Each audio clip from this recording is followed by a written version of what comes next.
हर हर महादेव। रात हम इस मंदिर में रुके थे।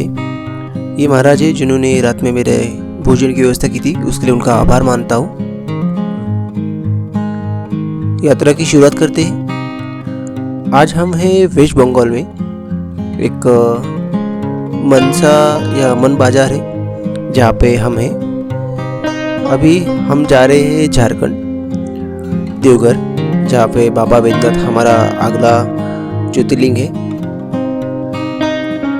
हम अभी फ़िलहाल बात कर रहे हैं हमारे जो धार्मिक क्रिया है, विधि है, इसके बारे में। वो क्यों, तो जैसे मैंने आपको बताया कि जीवन में काफ़ी चीज़ें होती हैं और उनको जानना हमें आवश्यक है। अगर आपको ये भाई मिले जिन्होंने मुझे चाय नाश्ता कराया, इसके लिए उनका आभार मांगता हूँ। तो जीवन में काफ़ी सारी चीज़ें होती हैं जिससे हमें जानना ज़रूरी होता है, जैसे कि हमारे जीवन का उद्देश्य क्या है और ये जो सृष्टि है इसके निर्माण कैसा हुआ है, साथ ही में हम कौन हैं। ये बातें जो है ये काफ़ी महत्वपूर्ण है किसी भी एक इंसान को जानना। अब तक हमने बात की थी आश्रमों के बारे में और साथ ही में हम कौन है कैसे जाने इस बारे में। अगर आपने मेरा प्रीवियस वीडियो नहीं देखा हो तो आप वो देख सकते हैं, उसमें मैंने काफ़ी सारी बातें बताई है। आज हम किस विषय पे बात करेंगे? वेद। पहले तो जान ले ये जो वेद है इसका मेन मकसद क्या है।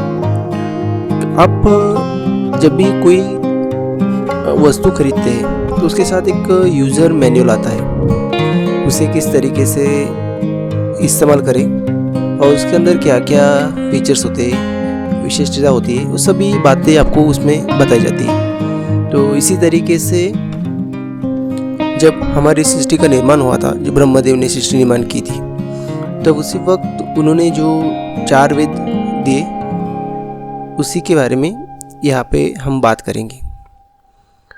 अभी वेद तो उन्होंने एक ही दी थी, पर उस समय काफ़ी दिक्कतें होती थी उनको स्मरण करने में, जो शिष्य रहते थे उनको।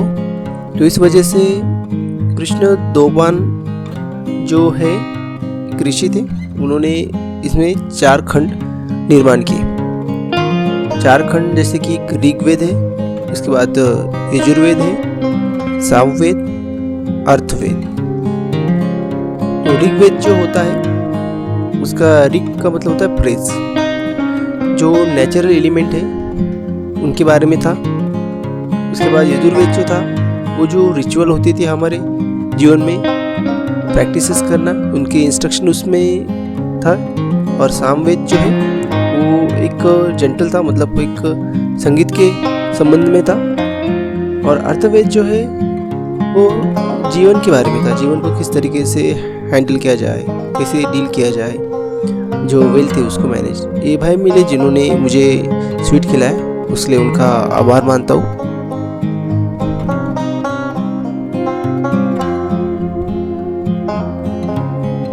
फिर आगे जाके भाई मिले जिन्होंने मुझे बिस्किट पैकेट दिया, उसके लिए उनका आभार मानता हूँ। तो हम बात कर रहे थे वेदों के बारे में।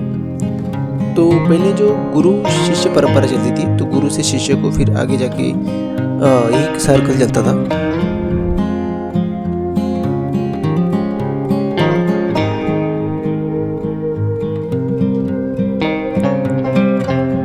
तो ये बातें थी, इस तरीके से ये 4 वेद थे।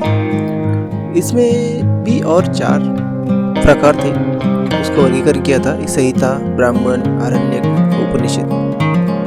अभी ये जो संहिता और ब्राह्मण ये जो थे दोनों, ये थे मतलब संहिता मतलब ब्रह्मचार्य, जो आश्रम मैंने आपको बोला इस तरीके से होता है, जहाँ पे हमें एजुकेशन मिलता है अपने 25 की उम्र तक। उसके बाद गृहस्थ आश्रम होता है जिसमें हमें उसको प्रैक्टिकली यूज़ करना पड़ता है जो हमने सीखा है।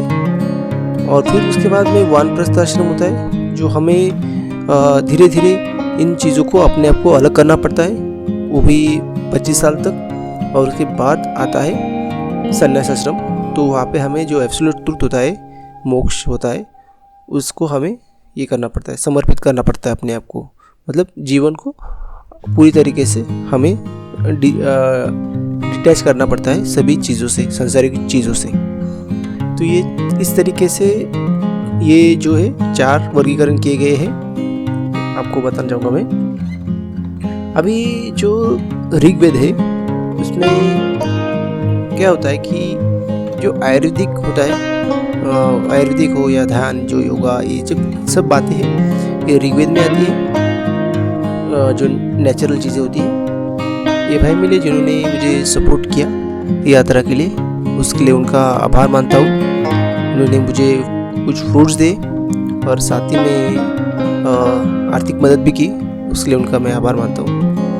तो हम समझ रहे थे कि ऋग्वेद क्या है। ऋग्वेद जो है वो आयुर्वेदिक के लिए होता है, आयुर्वेदिक ज्ञान होता है उसमें। फिर बाद में आता है यजुर्वेद।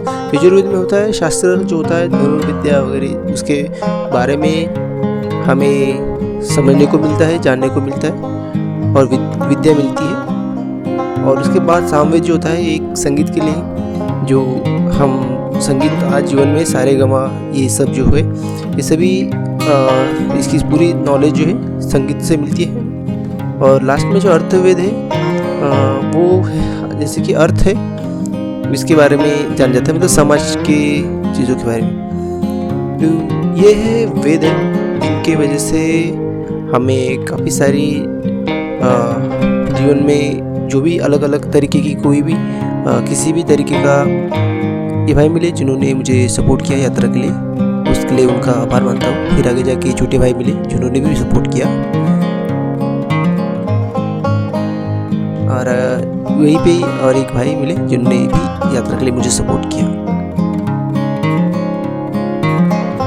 काफ़ी मतलब जैसे मैंने सोचा था वेस्ट बंगाल के बारे में, उतना भी नहीं। यहाँ के जो लोग हैं जैसे कि गांव के साइड के काफ़ी अच्छे हैं और काफ़ी सपोर्टिव है, और साथ ही में फ्रेंडली भी है, अच्छी तरीके से बात करते हैं। तो अच्छा लगा यहाँ का जो वातावरण देख के, क्योंकि मैं काफ़ी नेगेटिव था वेस्ट बंगाल के बारे में, क्योंकि काफ़ी वायलेंस होता है, काफ़ी सारी बातें मीडिया में होती है। तो मतलब है तो होती है, पर ये शायद ठीक शहरों में होती है, ऐसा लगता है मुझे, क्योंकि इस साइड में तो ज़्यादा नहीं है। बॉर्डर लाइन से मैं जा रहा हूँ, तो यहाँ पे इतना कुछ दिक्कत नहीं है किसी भी चीज़ का। वेस्ट बंगाल जो है काफ़ी देखा जाए तो इसके बारे में आप सबको पता है।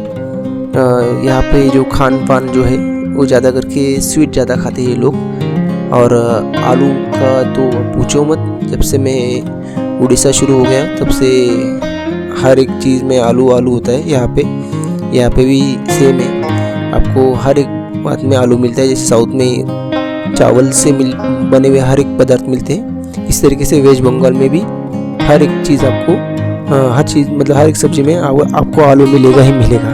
तो अगर आप आते हैं तो समझ लेना कि आपको आलू खाना ही पड़ेगा, आप चाहे ना चाहे। और बाकी बातों में देखा जाए तो